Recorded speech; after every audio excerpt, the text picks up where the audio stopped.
નમસ્કાર ખેડૂત મિત્રો, ન્યૂઝરૂમ પાલિતાણા યુટ્યુબ ચેનલમાં તમારું સ્વાગત છે। ખેડૂત મિત્રો, સરકારે એક ખેડૂતો માટે મહત્વપૂર્ણ યોજના બહાર પાડી છે। પહેલા ખેડૂતને 6,000 મળતા હોય 6,000 ને બદલે 36,000 કેવી રીતે મળે છે, આ યોજનામાં કયા ખેડૂતને લાભ મળે છે, સંપૂર્ણ વિગતે આપણે વિડીયોમાં વાત કરવાની છે। એ પહેલા આપણી ચેનલને સબસ્ક્રાઇબ ના કરી હોય તો ન્યૂઝરૂમ પાલિતાણા 1818 ને સબસ્ક્રાઇબ કરી લેજો। વાલા ખેડૂત મિત્રો, કેન્દ્ર સરકાર દ્વારા દેશના નાના અને સીમાંત ખેડૂતો માટે એક કલ્યાણકારી યોજના શરૂ કરવામાં આવી છે। આ યોજનાનું નામ છે પ્રધાનમંત્રી કિસાન માનધન યોજના। આ યોજના હેઠળ 60 વર્ષની ઉંમર બાદ ખેડૂતોને દર મહિને 3,000 રૂપિયાનું પેન્શન મળશે। આ રકમ વાર્ષિક આવક રૂપિયા 36,000 થાય છે। આ યોજનાનો મુખ્ય હેતુ વૃદ્ધાવસ્થામાં ખેડૂતોને આર્થિક સુરક્ષા પૂરી પાડીને સન્માનભેર જીવન જીવવામાં મદદ કરવાનો છે। ભારત સરકાર ખેડૂતોને આર્થિક સહાય પૂરી પાડવા માટે પ્રધાનમંત્રી કિસાન માનધન યોજના ચલાવી રહી છે।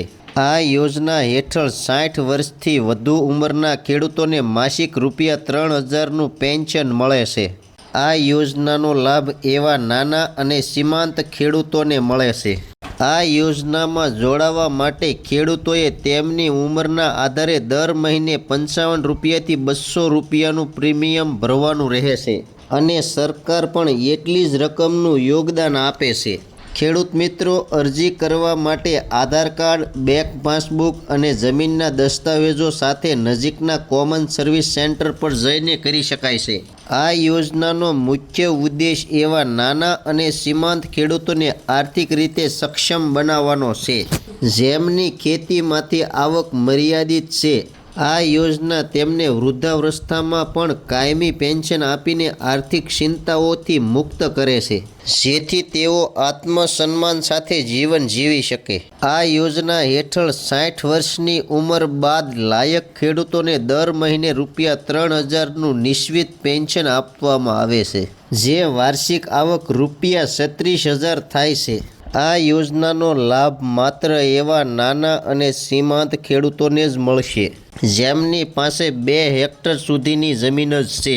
આ યોજનામાં જોડાવા માટે ખેડૂતોએ તેમની ઉંમર અનુસાર માસિક પ્રીમિયમ ભરવું પડે છે, જે રૂપિયા 55થી માંડી રૂપિયા 200 સુધીનું હોય છે। આ પ્રીમિયમની જેટલી રકમ ખેડૂત જમા કરાવે છે તેટલી જ રકમ કેન્દ્ર સરકાર પણ યોગદાન તરીકે આપે છે। આ યોજનામાં જોડાવા માટે ખેડૂતોને આધાર કાર્ડ, બેંક પાસબુક અને જમીન સંબંધિત દસ્તાવેજોની જરૂર પડશે। અરજી કરવા માટે ખેડૂતોને તેના નજીકના કોમન સર્વિસ સેન્ટર પર જઈને ફોર્મ ભરવાનું રહેશે। ત્યાં બાયોમેટ્રિક વેરિફિકેશન બાદ ખેડૂતનું નોંધણી કરવામાં આવે છે। આ હતી ખેડૂતોને પેન્શન યોજનાની માહિતી। ખાસ કરીને બજેટમાં કૃષિ મંત્રી જીતુભાઈ વાઘાણીએ કરી છે જોગવાઈ। તો માહિતી કેવી લાગી કોમેન્ટ બોક્સમાં કોમેન્ટ કરજો। ચેનલમાં નવા છો તો સબસ્ક્રાઇબ કરજો। હવે મળશું એક નવી માહિતી સાથે। ત્યાં સુધી બધાને જય જવાન, જય કિસાન, ભારત માતા કી જય।